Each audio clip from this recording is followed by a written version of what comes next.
Files సమస్య మొదట్లో చిన్నపాటి అసౌకర్యాన్ని కలిగిస్తుంది, కానీ పట్టించుకోకపోతే తీవ్రమైన సమస్యలకు దారితీయొచ్చు.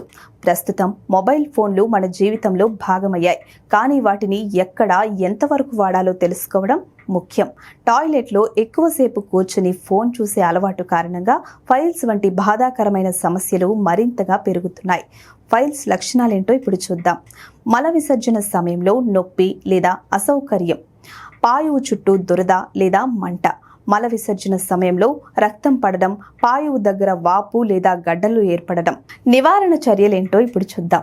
ఫైబర్ అధికంగా ఉండే ఆహారం తీసుకోవడం, పీచు పదార్థాలు ఎక్కువగా ఉండే పండ్లు, కూరగాయలు, తృణధాన్యాలు తీసుకోవడం వల్ల మలబద్ధకం తగ్గుతుంది. ఇది ఫైల్స్ ప్రమాదాన్ని తగ్గిస్తుంది. నీరు ఎక్కువగా తాగండి. రోజుకు కనీసం 3 నుంచి 4 లీటర్ల నీరు తాగడం వల్ల జీర్ణక్రియ మెరుగుపడుతుంది. క్రమం తప్పకుండా వ్యాయామం, శారీరక శ్రమ చేయడం వల్ల జీర్ణ వ్యవస్థ సక్రమంగా పనిచేస్తుంది. సమయాన్ని పాటించండి. టాయిలెట్ పై గడిపే సమయాన్ని తగ్గించుకోండి. 2 నుంచి 3 నిమిషాలకు మించి ఉండకుండా చూసుకోండి. మొబైల్ ఫోన్ పక్కన పెట్టండి. టాయిలెట్కి వెళ్ళినప్పుడు మొబైల్ ఫోన్ తీసుకువెళ్లే అలవాటును మానుకోండి.